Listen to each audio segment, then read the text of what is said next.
Get heavy discount on all grocery items. Only on wildblossom.com. Fast? No, it's super fast.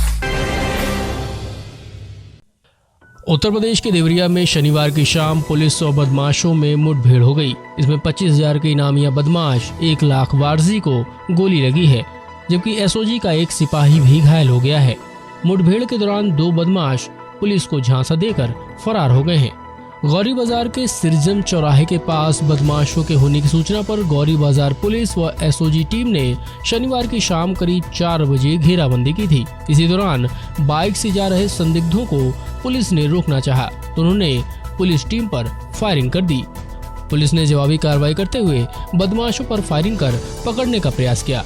इस दौरान बदमाश bike से सिरजम पतरहट मार्ग की तरफ भागने लगे। पुलिस ने उनका पीछा किया।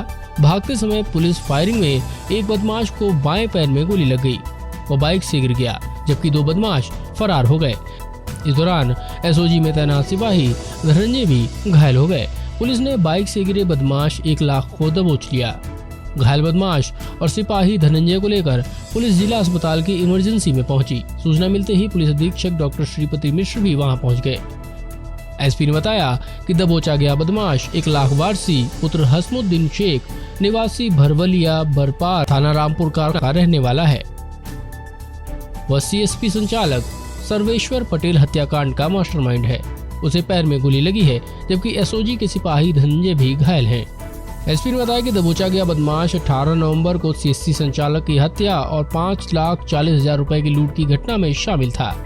उस पर पुलिस ने 26 नवंबर को 25,000 का इनाम घोषित किया था। इस मामले में 5 अन्य बदमाश पहले से ही गिरफ्तार कर लिए गए हैं। उन्हें 23 नवंबर को जेल भेज दिया गया है। उत्तर प्रदेश के देवरिया जनपद में झोला छाप डॉक्टर सीएमओ ऑफिस के सहयोग से फर्जी हॉस्पिटल का संचालन कर रहे हैं। ये कहना है विश्व हिंदू सेना के राष्ट्रीय सचिव दिग्विजय चौबे का। उन्होंने जनपद में फर्जी हॉस्पिटलों के संचालन की बात कही है।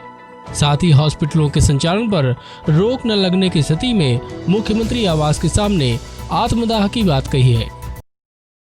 विश्व हिंदू सेना राष्ट्रीय सचिव दिग्विजय चौबे सलेमपुर से लगाए पूरे जनपद के अंदर झोला छाप द्वारा नर्सिंग होम खोला जा रहा है।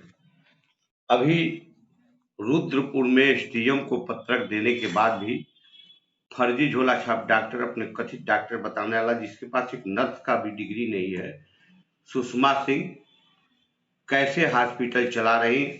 अभी एक मृत्यु हुई उसके यहाँ, पूर्व में थाना के बगल में चला रही थी, वहां मौत हुआ, जिसमें वह मुकदमा हुआ, जेल भी गई। लेकिन इस तरह का देवरिया प्रशासनिक अधिकारी क्या कर रहे हैं? रुद्रपुर एसडीएम को पत्रक दिए, आज 1 हफ्ता से ऊपर हो गया, लेकिन रुद्रपुर एसडीएम अभी तक कोई इस पे कार्रवाई नहीं। सुषमा सिंह तहसील से ठीक पीछे ही अपना हॉस्पिटल चला रही है और कोई रजिस्ट्रेशन नहीं, कोई कागज नहीं, कोई डिग्री नहीं, कुछ नहीं। मानव की धज्जी उड़ा के सुषमा सिंह रख दी है। अगर सुषमा सिंह को तत्काल कार्रवाई करते हुए जेल नहीं भेजा गया तो विश्व हिंदू सेना 25/12/2020 को रुद्रपुर दिग्दर्शनाथ मंदिर से पगडंडी यात्रा निकाल करके कलेक्ट्रेट पहुंचेगा और पूरे जनपद को लेकर स्वास्थ्य विभाग, सीएमओ अगर कार्रवाई नहीं करा रहे हैं ऐसे लोगों पे तो सीएमओ का खैर नहीं। 26/1/21 को मुख्यमंत्री आवास कालिदास मार्ग पे आत्मदाह करूंगा। अब इससे ज्यादा कुछ नहीं कहूंगा। और हमारे एक कार्यकर्ता, एक लोग इस सहयोग में लगे हैं। भय भूख भ्रष्टाचार समाप्त करने के लिए विश्व हिंदू सेना संकल्पित है। खाद्यान्न विभाग, शिक्षा विभाग, गरीबों के आवासों में लूट और विकास कार्यों में विकास अधिकारी, ग्राम पंचायत विकास अधिकारी, जिसको सेक्रेटरी कहा जाता है ठेठ भाषा में, इनके द्वारा ग्राम प्रधानों द्वारा लूट मचाया गया आवास के नाम पे। गांव में सड़क नहीं, नाला नहीं, व्यवस्था सुचारू नहीं। इस सारे समस्याओं को लेकर देवरिया सुधरेगा तो उत्तर प्रदेश सुधरेगा और उत्तर प्रदेश सुधरेगा तो राष्ट्र सुधरेगा। इस संकल्प को लेकर के विश्व हिंदू सेना पगडंडी यात्रा देवरिया में 25 तारीख को निकालेगा, 25/12 को निकालेगा। जय श्री राम, जय श्री राम। उत्तर प्रदेश के प्रयागराज में स्थानीय अशोकनगर के नेवादा कॉलोनी में प्राइवेट मकान पर मोबाइल कंपनी द्वारा मोबाइल टावर लगाए जाने का स्थानीय निवासियों द्वारा विरोध और प्रदर्शन किया जा रहा है। इस संबंध में वहीं के निवासी भाजपा वार्ड अध्यक्ष सुशील मिश्रा से बात की गई तो उन्होंने बताया कि मोबाइल टावर लगने पर उनके रेडिएशन से आमजन के स्वास्थ्य पर बहुत बुरा असर पड़ेगा। इस कॉलोनी में कई किडनी और हृदय रोगी भी हैं जिनके जीवन को खतरा हो सकता है। इसमें कोई दो राय नहीं। पुलिस क्या कर रही है यह पूछे जाने पर उन्होंने बताया कि प्रयागराज अधिकरण को तथा स्थानीय पुलिस चौकी में कई दिनों पूर्व सूचना दी जा चुकी है। एटीएम से कैश विड्रॉल को और सुरक्षित बनाने के उद्देश्य से Punjab national bank one time password based cash withdrawal system लागू करने जा रहा है।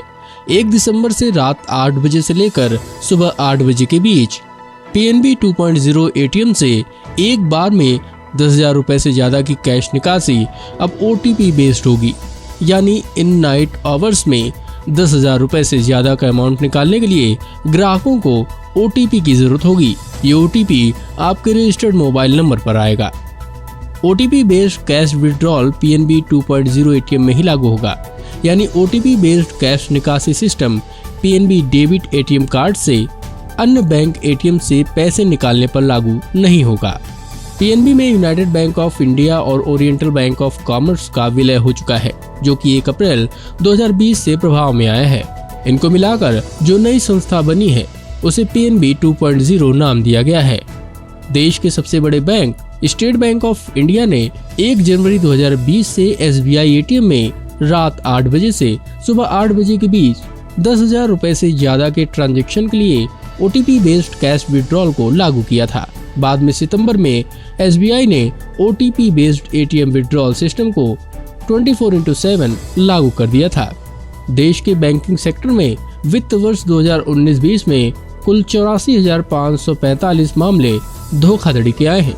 इन मामलों में कुल 1.85 लाख करोड़ रुपए शामिल थे। वाइल्ड वासम के सिल्वर और गोल्ड कार्ड से जुड़कर बनाएं अपनी रोजमर्रा की खरीदारी को बेहद आसान और सस्ता। उठाइए सिल्वर कार्ड पर 20 और गोल्ड पर पूरे 30% का लाभ। अधिक जानकारी के लिए कॉल करें या अपना नाम और जगह का नाम लिखकर व्हाट्सएप करें। वाइल्ड वासम, आपकी